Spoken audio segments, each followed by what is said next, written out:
Who is Donna Chester Jeffrey Dahmer's probation officer?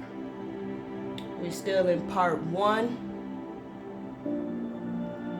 and we're going to continue talking about part 1. The year 1991, after Dahmer was caught, I was 9 years old. I'm going to explain what happened after the dream, visions, and premonitions. I'm going to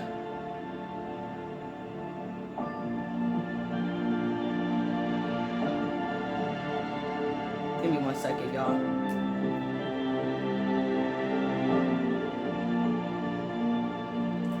I'm also going to talk about how I pieced together my premonition, visions, and dreams and put it together after I watched the Dahmer series and the confession tapes of Dahmer's, and also finding out that Donna Chester, my grandmother, 25 years later, was his probation officer. I'm gonna talk about how Dahmer, he came to my grandma's, Dorothy and Shirley, apartment and visit them often. He came in, he visited us and everything. I'm gonna talk about how, you know, he went to the park with us, with my grandmothers. He played with us. I'm gonna talk about how he was a neighbor. He was a figure in our lives at the time, which I wasn't known about because, like I said, don't nobody want to talk about this. Don't nobody want to open their mouths, including my mom. So I kept having dreams, and I kept going back into that time and place. It's like an imprint where you keep seeing something over and over and over again until you figure out what is the meaning behind it. You know, why is this happening to you, until you find out the truth, and then it stops, you know. So yeah, let's talk about that. Like I said, I kept having, you know, dreams, and when I'll be asleep, premonitions and stuff, or I'll have deja vu. I mean, us in the apartment and stuff. He came and visited us. He talked with us, you know. He walked to the park with us. You know, he didn't stay for long periods of time, but he was active. Jeffrey Dahmer was an active neighbor in Oxford apartment. He visited everybody. He was friends with everybody. You know, he fitted in. Didn't nobody know, didn't nobody expect, or ever had any kind of thought that he was a monster and that, you know, he was a serial killer. The most awful one that ever existed. Did Hannibal Lecter.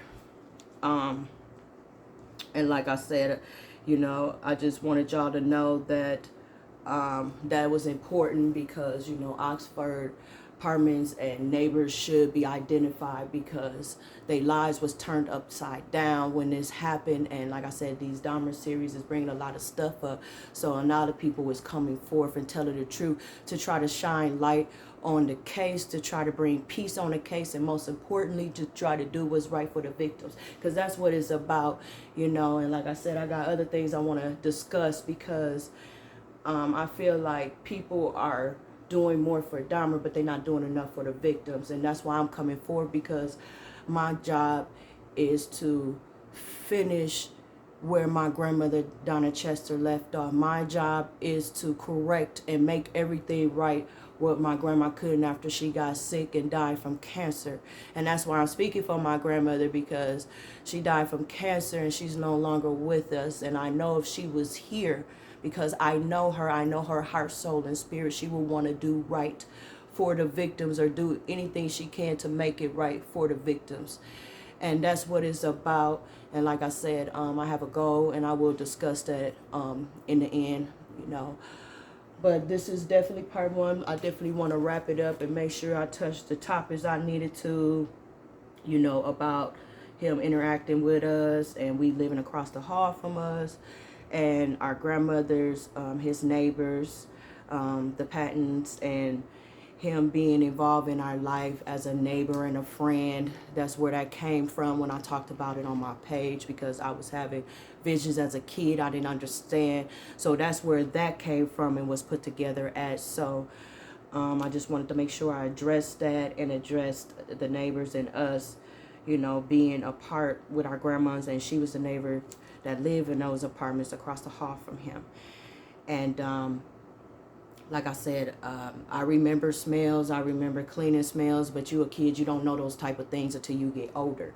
And by me smelling those type of smells when I got older, I understood what they were now. So like I said, this whole series, this whole case, everything about this case has devastated me, has broken my heart, shattered my heart, you know, because something big like this, you like there's a saying, people lie about something small, they'll lie something big.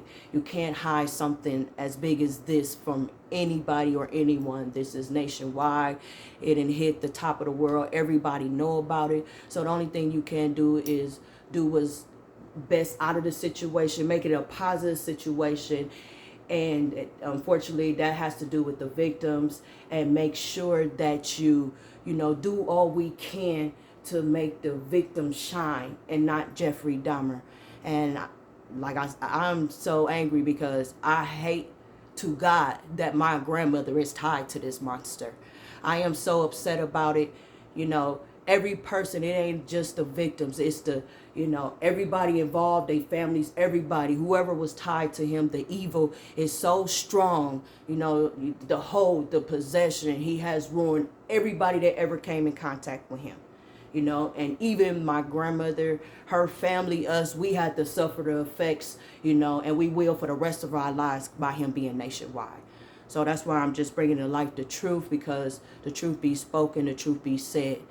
And I just want to make sure people know the truth and where I'm coming from. And I'm telling my story. I'm telling Donna Chester's story about Jeffrey Dahmer and living in Milwaukee and the Milwaukee Cannibal. Stay tuned for part 2.